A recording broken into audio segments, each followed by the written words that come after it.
क्या आप बार बार Instagram, YouTube और नोटिफिकेशन की दुनिया में खो जाते हैं? क्या आपका मन थोड़ी देर भी शांत नहीं रहता? तो डोपामिन डिटॉक्स बाय थिबोत म्यूरिस आपके दिमाग की सफाई के लिए एक जरूरी स्टेप है।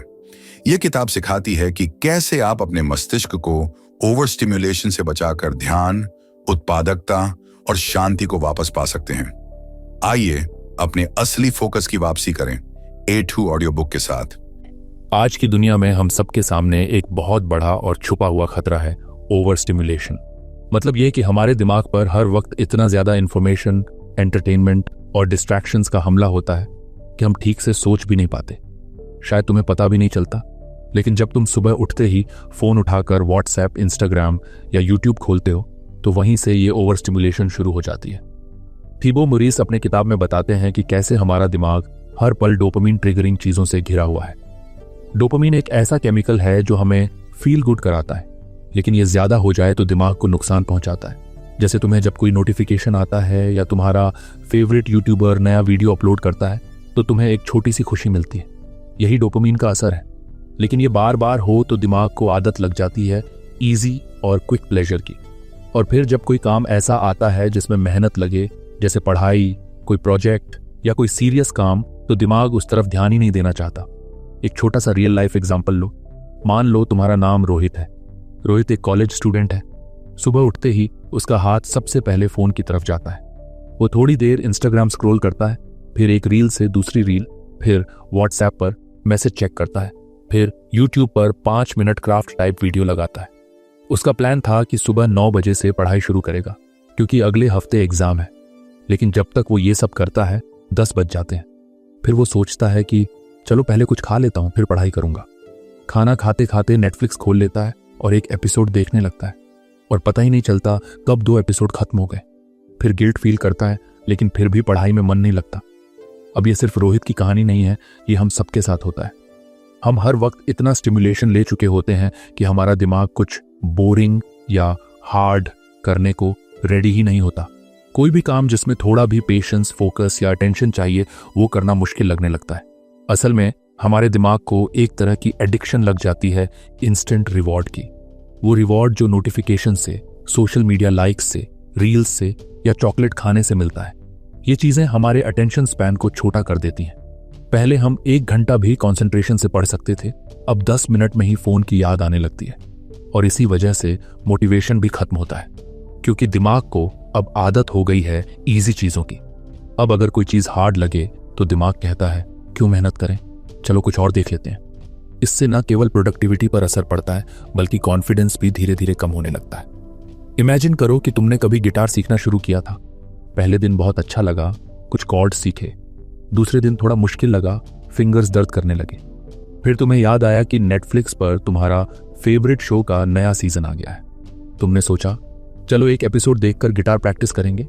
लेकिन वो एक एपिसोड कभी एक पर रुकता ही नहीं, और धीरे धीरे वो गिटार प्रैक्टिस पीछे छूट जाती है। यही ओवर स्टिम्युलेशन की चालाकी है। ये धीरे धीरे तुम्हारी विल पावर को खा जाती है। शुरुआत में तुम्हें लगता है तुम कंट्रोल में हो, लेकिन असल में ये सारी छोटी छोटी डोपामाइन हिट्स तुम्हें कंट्रोल कर रही होती हैं। ये एक डिजिटल एज का साइलेंट एनिमी है। और सबसे बुरी बात यह है कि ये तुम्हें फील नहीं होने देता कि कुछ गलत हो रहा है, क्योंकि जब भी तुम बोर्ड फील करते हो, बस एक स्वाइप या एक टैप से तुम्हें मजा मिल जाता है। तुम्हें कभी खुद से सवाल पूछने का टाइम ही नहीं मिलता कि मैं क्या कर रहा हूं या मुझे क्या करना चाहिए। अब सॉल्यूशन क्या है? क्या नेटफ्लिक्स देखना गलत है? क्या इंस्टाग्राम यूज करना छोड़ देना चाहिए? नहीं, ऐसा कुछ नहीं है। लेकिन प्रॉब्लम तब है जब ये चीजें तुम्हें कंट्रोल करने लगती हैं और तुम अपना कंट्रोल खो देते हो। तुम्हें खुद के लिए कुछ बाउंड्रीज सेट करनी होंगी, जैसे दिन में कुछ स्पेसिफिक टाइम पर ही सोशल मीडिया चेक करना या नोटिफिकेशंस को बंद करना, ताकि बार बार अटेंशन ब्रेक ना हो। और सबसे जरूरी, बोर्डम से भागने की आदत छोड़नी होगी। जब भी तुम्हें बोर फील हो, उस वक्त थोड़ा रुक कर सोचना चाहिए, क्या मैं कुछ मीनिंगफुल कर सकता हूं? हो सकता है उस टाइम तुम जर्नलिंग करो, थोड़ा वॉक पर जाओ, कोई किताब पढ़ो या बस थोड़ा आराम करो बिना स्क्रीन के। धीरे धीरे जब तुम्हारा दिमाग ओवर स्टिम्युलेशन से डिटॉक्स होगा, तब तुम्हें ध्यान देना और भी आसान लगेगा। तुम वो काम भी एंजॉय करने लगोगे जो पहले तुम्हें बोरिंग लगते थे, जैसे पढ़ना, कुछ सीखना या कोई प्रोजेक्ट पर काम करना। रियल पावर तब होती है जब तुम डिस्ट्रैक्शन के ओशन में खुद को स्टेबल रख पाओ, जब हर वक्त डोपामिन का झूला तुम्हें अपनी तरफ खींच रहा हो और फिर भी तुम फोकस बनाए रख सको। इसलिए आज से एक छोटा सा स्टेप लो, अपनी स्टिमुलेशन को कम करने की कोशिश करो। कोई एक हैबिट चुनो जो बार बार तुम्हें डिस्ट्रैक्ट करती है, जैसे रील्स देखना या हर 5 मिनट में फोन चेक करना, और उस पर थोड़ा कंट्रोल लाओ। शुरुआत में मुश्किल लगेगा, लेकिन धीरे धीरे तुम्हारा दिमाग दोबारा बैलेंस में आ जाएगा और फिर तुम खुद देखोगे कि तुम्हारा अटेंशन बढ़ने लगा है, मोटिवेशन स्ट्रांग हो रहा है और तुम उन कामों में भी इंटरेस्ट लेने लगे हो जो पहले इम्पॉसिबल लगते थे। अगर आपको हमारी फ्री समरी अच्छी लगती है तो आप हमारे चैनल को सब्सक्राइब कर सकते हैं, हमारी मेंबरशिप खरीद सकते हैं या हमें यूपीआई के थ्रू सपोर्ट कर सकते हैं। अब समरी पर वापस चलते हैं। ओवर स्टिमुलेशन से लड़ना एक प्रोसेस है, लेकिन अगर तुम इस पर वर्क करोगे तो खुद का सबसे फोकस्ड, काल्म और पावरफुल वर्जन देख पाओगे। क्योंकि असली सेटिस्फैक्शन नेटफ्लिक्स की बिंज वॉचिंग में नहीं, बल्कि उस काम को पूरा करने में है जो तुमने खुद के लिए तय किया था। आजकल हम सबका एक कॉमन सवाल होता है, मुझे पढ़ाई में मन क्यों नहीं लगता, या काम में इंटरेस्ट क्यों नहीं आता। ऐसा लगता है जैसे मोटिवेशन कहीं गायब हो गया हो। पहले जो चीजें खुशी देती थीं, अब वो भी बोरिंग लगती हैं। अगर तुम भी ऐसा फील करते हो तो इसका एक गहरा कनेक्शन है हमारे दिमाग के एक केमिकल के साथ, डोपामीन।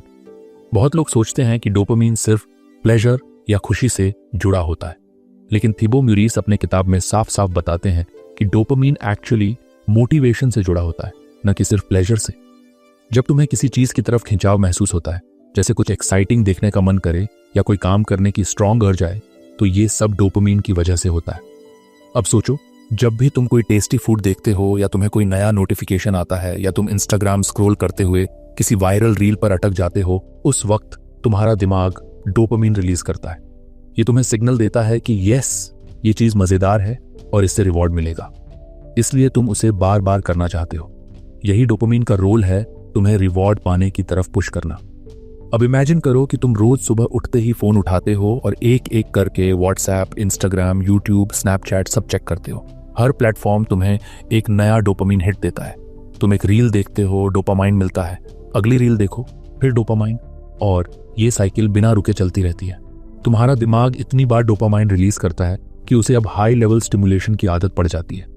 अब जब तुम कुछ नॉर्मल करने बैठते हो, जैसे किताब पढ़ना या किसी असाइनमेंट पर काम करना, तो तुम्हारा दिमाग उतना डोपामीन रिलीज नहीं करता और तुम फील करते हो कि ये तो बोरिंग है या इससे तो मजा नहीं आ रहा। असल में वो काम बोरिंग नहीं है, तुम्हारा डोपामीन सिस्टम वीक हो गया है। अब उसे एक्साइटमेंट चाहिए, थ्रिल चाहिए, इंस्टेंट रिवॉर्ड चाहिए। एग्जाम्पल से समझो, एक लड़का है, नाम है विवेक। पहले उसे किताबें पढ़ने का बहुत शौक था। हर हफ्ते एक नई किताब खत्म करता था, लेकिन फिर धीरे धीरे वो सोशल मीडिया में इंटरेस्ट लेने लगा। रील्स, मीम्स, यूट्यूब शॉर्ट्स उसकी डेली रूटीन बन गए। शुरू में उसे लगा कि ये सब सिर्फ थोड़ा रिलैक्सेशन है, लेकिन कुछ महीनों बाद उसने नोटिस किया कि अब जब भी वो किताब पढ़ने बैठता है तो ध्यान नहीं लगता। 2 पेज के बाद ही वो फोन उठाता है। उसे वो एक्साइटमेंट नहीं मिलती जो पहले मिलती थी।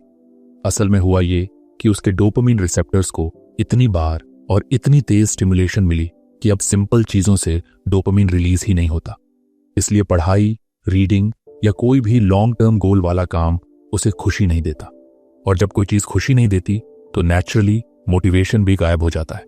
इसलिए डोपामीन का सही बैलेंस बहुत जरूरी है। अगर डोपामीन को बार बार ओवर स्टिमुलेट किया जाए तो वो अपना असर खो देता है। इसे एक स्पीकर की तरह सोचो। अगर स्पीकर की वॉल्यूम हर वक्त फुल पर रखो तो धीरे धीरे उसके साउंड की क्लैरिटी खत्म हो जाती है। वैसे ही जब दिमाग डोपामाइन की बहुत ज्यादा वॉल्यूम लेता है, reels, likes, junk food, video games, constant notifications, तो वो सिंपल प्लेजर्स की क्लैरिटी खो देता है। अब इसका सॉल्यूशन क्या है? क्या हमें डोपामाइन को रोक देना चाहिए? नहीं, क्योंकि डोपामाइन बुरा नहीं है। वो तुम्हारा दोस्त है, तुम्हें एक्शन लेने के लिए मोटिवेट करता है, लेकिन उसे सही तरीके से एक्टिवेट करना सीखना पड़ेगा। इसके लिए सबसे पहले तुम्हें अपनी ओवर स्टिमुलेशन हैबिट्स पर ध्यान देना होगा। एक दिन खुद ऑब्जर्व करो कि तुम कब कब डोपामीन हिट ले रहे हो, जैसे फोन हर 10 मिनट में चेक करना, हर नोटिफिकेशन पर जंप करना, बोर्डम से बचने के लिए यूट्यूब खोल लेना, या हर काम के बीच में इंस्टा स्क्रॉल करना। अब सोचो, अगर तुम हर वक्त डोपामीन ले रहे हो तो तुम्हारा दिमाग कभी भी रिचार्ज होने का मौका नहीं पाता, उसे रीसेट नहीं मिलता। इसलिए जब भी तुम रियल काम करने बैठते हो तो डोपामीन ऑलरेडी बर्न आउट होता है। इसलिए एक प्रैक्टिस है डोपामीन डिटॉक्स। इसका मतलब ये नहीं कि फोन को फेंक दो या हमेशा बोर्डम में रहो। इसका मतलब है कि हर दिन कुछ वक्त ऐसा रखो जहां तुम लो स्टिमुलेशन चीजें करो, जैसे वॉक पर जाना बिना फोन के, पेपर पर कुछ लिखना, शांत होकर बैठना या बस सोचने देना दिमाग को। जब तुम ऐसा करते हो तो दिमाग धीरे धीरे रीसेट होता है। फिर तुम्हें किताब पढ़ने में भी वही डोपामाइन मिलना शुरू होता है जो पहले मेम्स में आता था, और तभी मोटिवेशन भी वापस आता है। एक और तरीका है इंटेंशनल रिवॉर्ड सिस्टम बनाना। मतलब पहले मेहनत वाला काम करो, फिर रिवॉर्ड लो। जैसे अगर तुमने 30 मिनट पढ़ाई की तो 10 मिनट रील्स देखो। इससे तुम्हारा दिमाग सीखता है कि रिवॉर्ड पाने के लिए पहले एफर्ट जरूरी है, और यही हैबिट मोटिवेशन को वापस लाती है। कई बार हम सोचते हैं कि हमें मोटिवेशन चाहिए, लेकिन असल में हमें डोपामाइन के सही इस्तेमाल की जरूरत होती है। मोटिवेशन अपने आप आएगा जब तुम्हारा दिमाग फिर से नेचुरल रिवॉर्ड्स को एंजॉय करने लगेगा। अब एक छोटी सी ट्रिक, जब भी तुम्हें कोई काम शुरू करना हो और मन ना हो तो बस 5 मिनट के लिए उसे शुरू कर दो। सिर्फ 5 मिनट। जब तुम शुरू करते हो तब दिमाग डोपामाइन रिलीज करता है, और वो स्मॉल स्टार्ट तुम्हें आगे बढ़ने के लिए पुश करता है। एक्शन डोपामिन को बढ़ाता है और डोपामिन मोटिवेशन को। डोपामिन की सबसे मजेदार बात यह है कि ये फिनिश लाइन पर नहीं बल्कि जर्नी में रिलीज होता है। जब तुम किसी काम की तरफ बढ़ रहे होते हो, जब तुम्हें लगता है कि मैं प्रोग्रेस कर रहा हूं, वहीं डोपामिन पीक करता है। इसलिए जब तुम किसी गोल को छोटे छोटे स्टेप्स में डिवाइड करके अचीव करने लगते हो तो मोटिवेशन बना रहता है। तो अगली बार जब तुम खुद को डीमोटिवेटेड फील करो, ये मत सोचो कि तुम्हारे अंदर विल पावर की कमी है। सोचो कि शायद तुम्हारा डोपामिन सिस्टम ओवरलोडेड हो गया है। अब उसे थोड़ा पॉज चाहिए, थोड़ा डिटॉक्स चाहिए। सोशल मीडिया, रील्स, गेम्स, ये सब एंजॉय करो बट कंट्रोल के साथ। अगर तुम हर वक्त डोपामिन लेकर जी रहे हो तो तुम्हारा दिमाग किसी भी रियल अचीवमेंट से खुश नहीं हो पाएगा।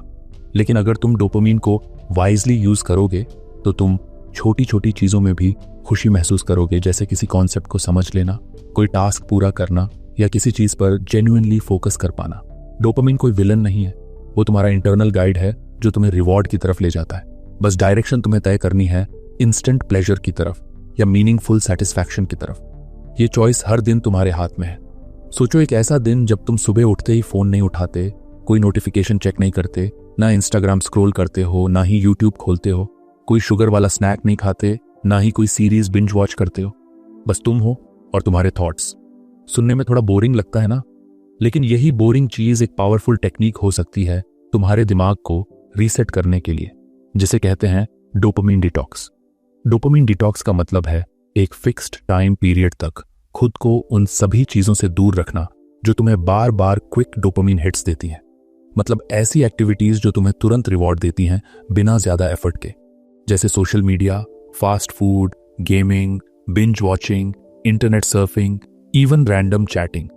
अब ये डिटॉक्स एक दिन का भी हो सकता है, जैसे 24 घंटे या कुछ घंटे का भी।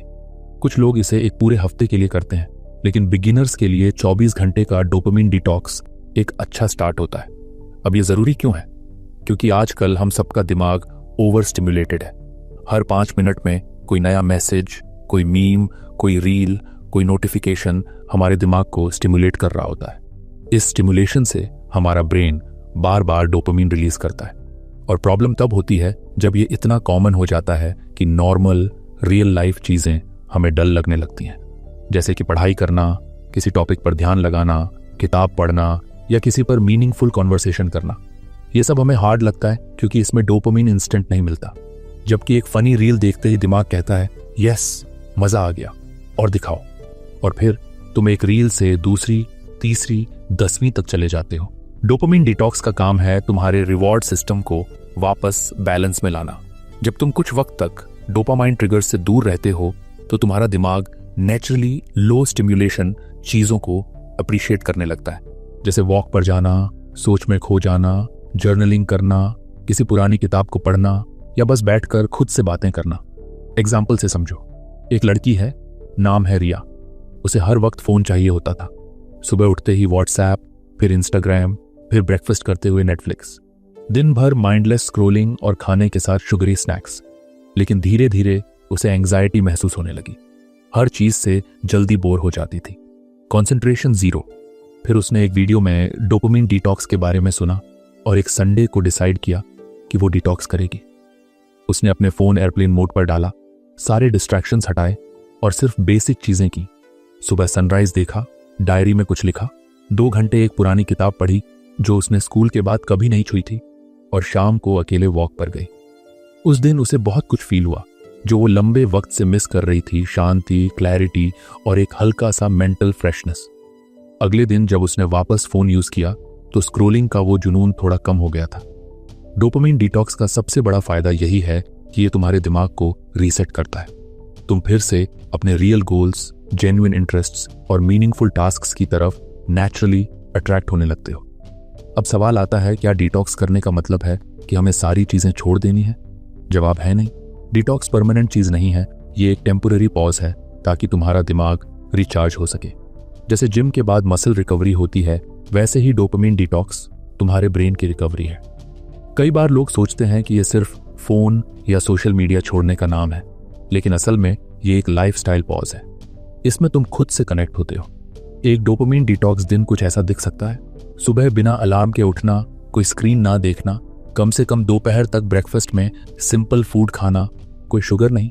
दिन में जर्नलिंग करना या किताब पढ़ना, कोई क्रिएटिव एक्टिविटी करना जैसे ड्राइंग, पोएट्री या गार्डनिंग, बिना डिस्ट्रैक्शन के वॉक पर जाना, हर 2 मिनट में फोन चेक ना करना, शाम को सनसेट ऑब्जर्व करना, रात को बिना यूट्यूब या नेटफ्लिक्स के सो जाना। ये सब सुनने में थोड़ा अनकंफर्टेबल लगेगा शुरू में, क्योंकि तुम आदत के इतने गुलाम बन चुके हो कि हर बोर्डम से भागना चाहते हो। लेकिन बोर्डम से भागना ही प्रॉब्लम है, क्योंकि बोर्डम वो दरवाजा है जहां से क्रिएटिविटी, इमेजिनेशन और डीप थिंकिंग की शुरुआत होती है। जब तुम हर बोर्डम में फोन घुसेड़ देते हो तो तुमने दिमाग को सोचने का मौका ही नहीं दिया। और यही रीजन है कि आजकल लोग डीप सोच नहीं पाते, ओरिजिनल आइडियाज नहीं आते और हर चीज से जल्दी बोर हो जाते हैं। डोपामिन डिटॉक्स बोर्डम को एम्ब्रेस करना सिखाता है। एक और लाभ है स्वजागरूकता। जब तुम पूरे दिन विचलन से दूर रहते हो तो तुम्हें खुद की बहुत सारी बातें समझ आने लगती हैं। तुम किस बात से डरते हो, क्या मिस कर रहे हो, क्या जेन्युइनली चाहते हो। डिटॉक्स तुम्हें यह भी सिखाता है कि रियल हैप्पीनेस हर वक्त एक्साइटमेंट में नहीं बल्कि शांत मोमेंट्स में होती है। जैसे किसी पुराने फ्रेंड से बात करना, खुद के साथ बैठना या किसी हॉबी को जीना। अब मान लो तुम डोपामिन डिटॉक्स करना चाहते हो, तो कैसे शुरू करोगे? सिंपल है। स्टेप 1, डिसाइड करो कि किस दिन करोगे। संडे या कोई छुट्टी वाला दिन सबसे अच्छा रहता है। स्टेप 2, एक लिस्ट बनाओ कि किन एक्टिविटीज से डोपामिन ट्रिगर्स होता है। Phone, sugary snacks, games etcetera. Step 3, वो सब एक दिन के लिए बंद कर दो। कोई एक्सट्रीम प्रेशर नहीं लेना, जस्ट ऑब्जर्व करो खुद को। स्टेप 4, प्लान कर लो कि डिटॉक्स डे में क्या करोगे। वॉक, डायरी, पढ़ाई, घर के छोटे काम, फैमिली टाइम। स्टेप 5, डिटॉक्स के बाद अपने थॉट्स लिखो। क्या महसूस हुआ, क्या मुश्किल लगा, क्या पीसफुल लगा। ये सब करने से तुम्हें समझ आएगा कि कितनी चीजें तुम्हारी एनर्जी साइलेंटली खा रही थी। और जब तुम उन्हें पॉज करोगे तो तुम्हारे अंदर एक नई क्लैरिटी, एक नई मोटिवेशन जन्म लेगी। इंपॉर्टेंट बात यह है कि डोपामिन डिटॉक्स कोई पनिशमेंट नहीं है, ये एक गिफ्ट है जो तुम अपने दिमाग को देते हो। ये कोई रिलीजियस या एक्सट्रीम चीज नहीं है, बल्कि एक साइंटिफिकली सपोर्टेड प्रैक्टिस है जिससे प्रोडक्टिविटी, क्रिएटिविटी और इमोशनल बैलेंस वापस लाया जा सकता है। डोपामिन डिटॉक्स एक रिमाइंडर है कि तुम अपने दिमाग के मालिक हो, गुलाम नहीं। तुम डिसाइड करते हो कि क्या कंज्यूम करना है, कब करना है और कितना करना है। जब तुम खुद को शॉर्ट टर्म प्लेजर से दूर रखते हो, तभी तुम लॉन्ग टर्म फुलफिलमेंट की तरफ बढ़ते हो।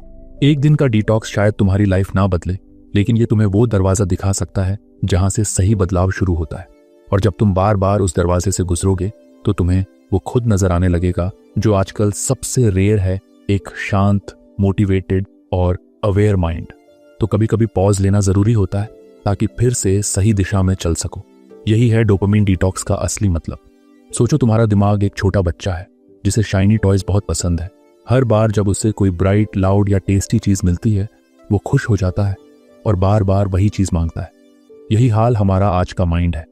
Social media, internet browsing, video games, porn, processed food और इवन म्यूजिक जैसे चीजें उस बच्चे को बार बार शाइनी टॉय देती हैं।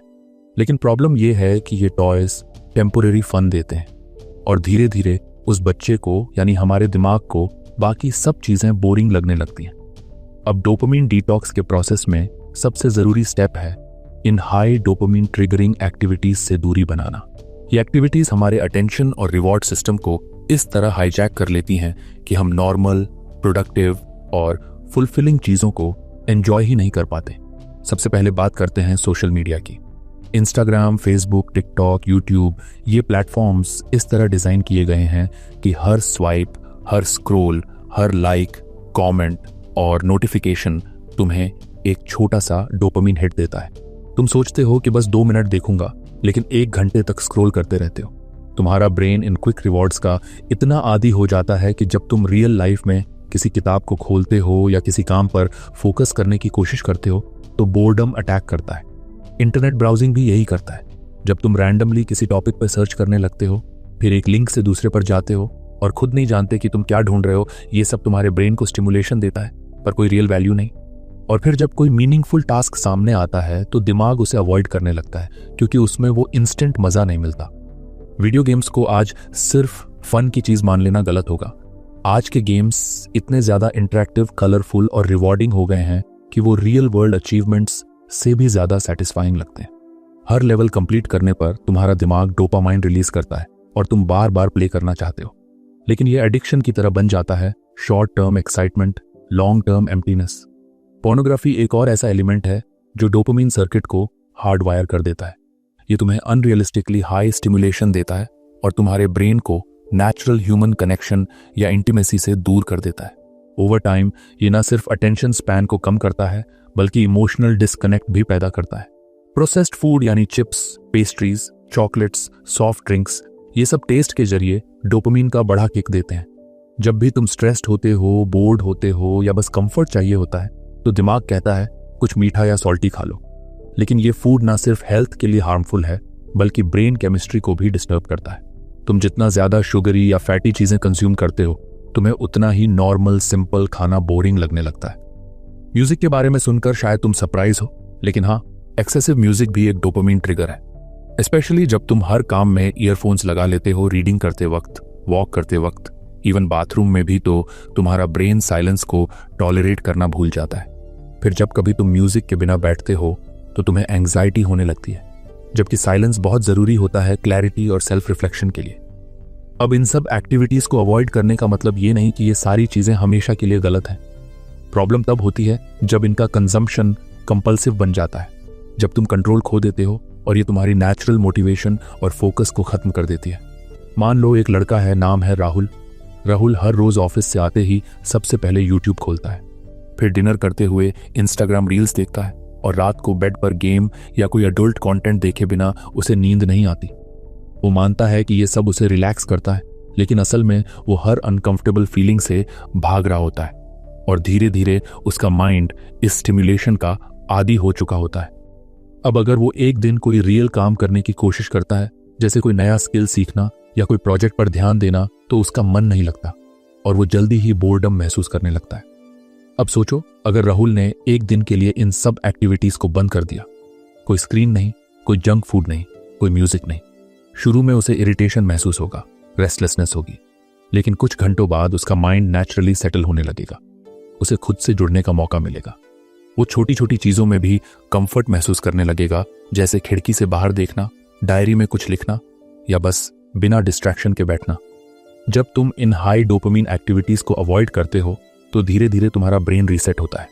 तुम बोर्डम को टॉलरेट करना सीखते हो और बोर्डम से ही असल क्रिएटिविटी और क्लैरिटी निकलती है। तुम धीरे धीरे खुद से कनेक्ट करने लगते हो और अपनी असली प्रायोरिटीज को समझ पाते हो। इन सब को अवॉइड करने का सबसे अच्छा तरीका है रिप्लेसमेंट स्ट्रैटेजी। मतलब अगर तुम सोशल मीडिया नहीं देख रहे तो उसकी जगह क्या करोगे? तुम जर्नलिंग कर सकते हो, किताब पढ़ सकते हो, किसी हॉबी पर काम कर सकते हो। अगर तुम प्रोसेस्ड फूड नहीं खा रहे तो फ्रेश फ्रूट्स या नट्स रख सकते हो। अगर म्यूजिक नहीं सुन रहे तो नेचर की आवाज़ों पर ध्यान दे सकते हो। बहुत से लोग सोचते हैं कि इतना सब अवॉइड करने से लाइफ बोरिंग हो जाएगी, लेकिन सच ये है कि जब तुम ओवर स्टिमुलेशन से दूर होते हो तो तुम्हें रियल वर्ल्ड की ब्यूटी नजर आने लगती है। एक पीसफुल इवनिंग, किसी के साथ ऑनेस्ट कॉन्वर्सेशन, अपनी बॉडी की एक्चुअल हंगर और एनर्जी और एक क्लियर माइंड। डोपामाइन डिटॉक्स का एम ये नहीं कि तुम इन चीज़ों से नफरत करने लगो।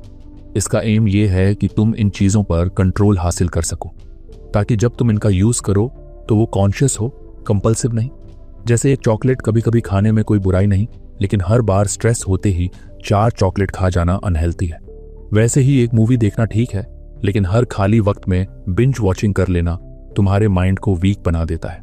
असल फ्रीडम तब होती है जब तुम इन एक्टिविटीज को एंजॉय कर सको बिना एडिक्शन के, जब तुम डिसाइड कर सको कि कब क्या करना है और क्यों करना है। इसलिए अगर तुम डोपामाइन डिटॉक्स करने जा रहे हो तो इन एक्टिविटीज को आइडेंटिफाई करना और टेम्पोरेरीली अवॉइड करना सबसे जरूरी स्टेप है। तुम इनिशियली अनकंफर्टेबल फील करोगे, लेकिन कुछ ही वक्त में तुम खुद को ज्यादा फोकस्ड, एनर्जेटिक और पीसफुल पाओगे। इस प्रोसेस में सबसे अहम चीज है अवेयरनेस। तुम्हें बार बार खुद से पूछना होगा, क्या मैं ये एक्टिविटी अपनी विल से कर रहा हूं या सिर्फ आदत से? जब तुम ये डिस्टिंक्शन समझने लगते हो, तब डिटॉक्स सक्सेसफुल होने लगता है। तुम्हारा दिमाग पावरफुल है, बट सिर्फ तब जब तुम उसे सही फ्यूल दो। अगर तुम हर दिन उसे शॉर्टकट्स और इंस्टेंट रिवॉर्ड से भरते रहोगे, तो वो लॉन्ग टर्म सक्सेस की तरफ नहीं जाएगा।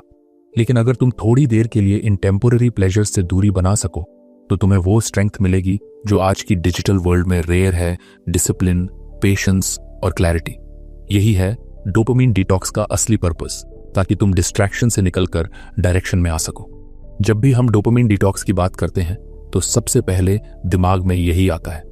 अब जब social media, internet, video games, junk food और बाकी हाई स्टिमुलेशन वाली चीजें छोड़नी हैं, तो दिन भर करेंगे क्या?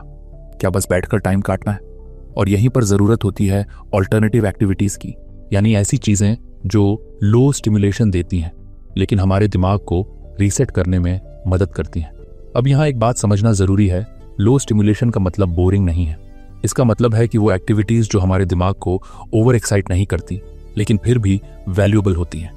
डिटॉक्स का असली मकसद यही होता है कि हम अपने माइंड को इतनी शांति दें कि वो खुद के अंदर झांक सके, अपने रियल डिजायर्स और गोल्स को समझ सके। सबसे पहले एक्टिविटी आती है मेडिटेशन। मेडिटेशन यानी ध्यान लगाना। अब बहुत से लोग सोचते हैं कि मेडिटेशन करना बोरिंग है या मुश्किल है, लेकिन असल में ये एक बहुत पावरफुल तरीका है अपने दिमाग को काल्म करने का। जब तुम सिर्फ अपनी सांसों पर ध्यान देते हो, बिना किसी डिस्ट्रैक्शन के, तो तुम अपने माइंड की इंटरनल नॉइज को ऑब्जर्व करने लगते हो। शुरू में ये थोड़ा अनकंफर्टेबल लगता है, क्योंकि हम साइलेंस के आदी नहीं हैं, लेकिन जैसे जैसे तुम प्रैक्टिस करते हो, तुम्हें एक अलग ही क्लैरिटी और पीस मिलती है। दूसरी एक्टिविटी है वॉकिंग, लेकिन यहाँ बात किसी फैंसी जिम वॉक या ट्रेडमिल की नहीं हो रही। यहाँ बात हो रही है एक सिंपल साइलेंट वॉक की, प्रेफरेबली बिना फोन के, बिना म्यूजिक के। जब तुम अकेले सड़क पर या किसी पार्क में वॉक करते हो और बस अपने थॉट्स पर ध्यान देते हो या नेचर को ऑब्जर्व करते हो, तो तुम्हारा ब्रेन नेचुरली रिलैक्स करने लगता है। इस प्रोसेस में तुम्हें कई बार अपने सवालों के जवाब भी मिलने लगते हैं, जो तुम स्क्रीन के पीछे छिपाकर भूल चुके थे। राइटिंग या जर्नलिंग एक और बहुत असरदार एक्टिविटी है डिटॉक्स के दौरान। जब तुम अपने फीलिंग्स, थॉट्स, वरीज या ग्रैटिट्यूड को पेपर पर लिखते हो, तो तुम अपने माइंड को खाली कर रहे होते हो। तुम अपने इमोशंस को एक्सप्रेस कर रहे होते हो, बिना किसी जजमेंट के।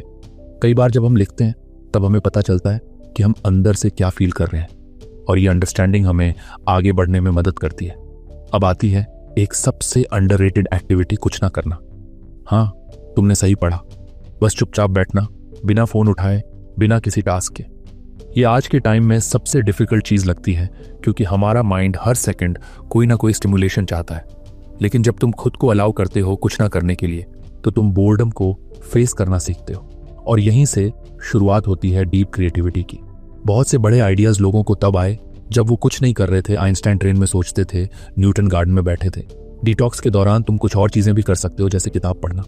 लेकिन ध्यान रहे कि वो किताब कोई नॉवेल या थ्रिलर ना हो, बल्कि कुछ ऐसा हो जो तुम्हें धीरे धीरे सोचने पर मजबूर करे, जैसे सेल्फ हेल्प, फिलॉसफी या कोई बायोग्राफी। ऐसी किताबें तुम्हारे दिमाग को जेंटली स्टिमुलेट करती हैं, बिना उसे ओवरवेल्म किए। ड्राइंग, पेंटिंग या कोई भी क्रिएटिव एक्टिविटी जिसमें तुम क्वाइटली एंगेज हो सकते हो, वो भी बहुत असरदार होती है। यहाँ बात किसी एक्सपर्ट बनने की नहीं है, बस ब्रश उठाओ, कलर्स फैलाओ और फ्री फ्लो में कुछ भी क्रिएट करो। तुम्हारा दिमाग नेचुरली उस प्रोसेस में अब्सॉर्ब हो जाता है और तुम माइंडफुली प्रेजेंट हो जाते हो। गार्डनिंग, कुकिंग या कोई भी हैंड बेस्ड फिजिकल एक्टिविटी भी डिटॉक्स के लिए बेस्ट होती है। जब तुम अपने हाथों से कुछ बनाते हो, जैसे मिट्टी में पौधे लगाना या कोई सिंपल खाना बनाना, तो तुम एक ग्राउंडिंग अनुभव करते हो। ये एक्टिविटीज तुम्हें मोमेंट में लेकर आती हैं, जहां ना कोई नोटिफिकेशन होता है, ना कोई अर्जेंसी। कुछ लोग डिटॉक्स के दौरान अपने पुराने शौक फिर से उठाते हैं, जैसे म्यूजिक बजाना, सुनना नहीं, पोएट्री लिखना या फोटोग्राफी करना, but in a very mindful way, बिना इंटरनेट या लाइक्स के चक्कर में पड़े। अब मान लो एक एग्जाम्पल नाम है तन्वी।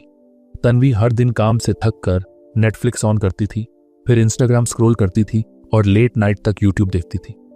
एक दिन उसने डिसाइड किया कि अब बहुत हो गया, अब वो डोपामाइन डिटॉक्स करेगी। पहले दिन उसने फोन एयरप्लेन मोड पर डाल दिया और सबसे पहले कंफ्यूजन ये थी, अब करूंगी क्या। पहले 1 घंटे में बोर्डम ने उसे जकड़ लिया। वो बार बार फोन की तरफ देखती थी पर खुद को रोके रखती थी। फिर उसने बैल्कनी में बैठकर एक कप चाय ली और बस नेचर को ऑब्जर्व किया। फिर उसने एक पुरानी डायरी निकाली और उस पर रैंडम थॉट्स लिखने लगी। कुछ देर बाद वो अपने ही इमोशंस में इतनी एनग्रोस्ड हो गई कि टाइम कब निकल गया पता ही नहीं चला। फिर शाम को वो बिना फोन लिए वॉक पर निकली और अपने आसपास की चीजों को ऐसे देखा जैसे पहली बार देख रही हो। दिन के अंत में उसे ऐसा लगा जैसे उसका दिमाग थोड़ी देर के लिए खुला हो, फ्रेश हो। उसे महसूस हुआ कि वो कितनी बार बस बोर्डम से बचने के लिए खुद को डिस्ट्रैक्ट करती थी और इस प्रोसेस में वो अपने असली सेल्फ से कितना दूर जा चुकी थी। ऐसी एक्टिविटीज डिटॉक्स का बैकबोन होती हैं। ये तुम्हारे ब्रेन को बताती हैं कि तुम स्टिमुलेशन के बिना भी सर्वाइव कर सकते हो और इससे भी ज्यादा तुम थ्राइव कर सकते हो। एक बात समझ लो, लो स्टिमुलेशन एक्टिविटीज बोरिंग नहीं है, वो तुम्हारे माइंड को बैलेंस देने वाली चीजें हैं। ये तुम्हें हाइपर स्पीड से नॉर्मल स्पीड पर वापस लाती हैं और जब तुम उस रिदम में आने लगते हो तो तुम्हें असली पीस और फोकस मिलती है। डिटॉक्स के दौरान इन एक्टिविटीज को करना पहले मुश्किल लगेगा क्योंकि तुम्हारा माइंड हर बार कुछ एक्साइटिंग चाहता रहेगा, लेकिन जैसे जैसे तुम प्रैक्टिस करोगे तुम्हें लगेगा कि यही तो असली रिचनेस है लाइफ की। अगर आपको ये ऑडियो बुक पसंद आई हो तो इसे शेयर करें, लाइक करें और ऐसे ही प्रेरणादायक कंटेंट के लिए सब्सक्राइब करें। आप सुन रहे थे A2 ऑडियो बुक, जहां किताबें बोलती हैं। फिर मिलेंगे एक नई किताब के साथ। तब तक के लिए धन्यवाद।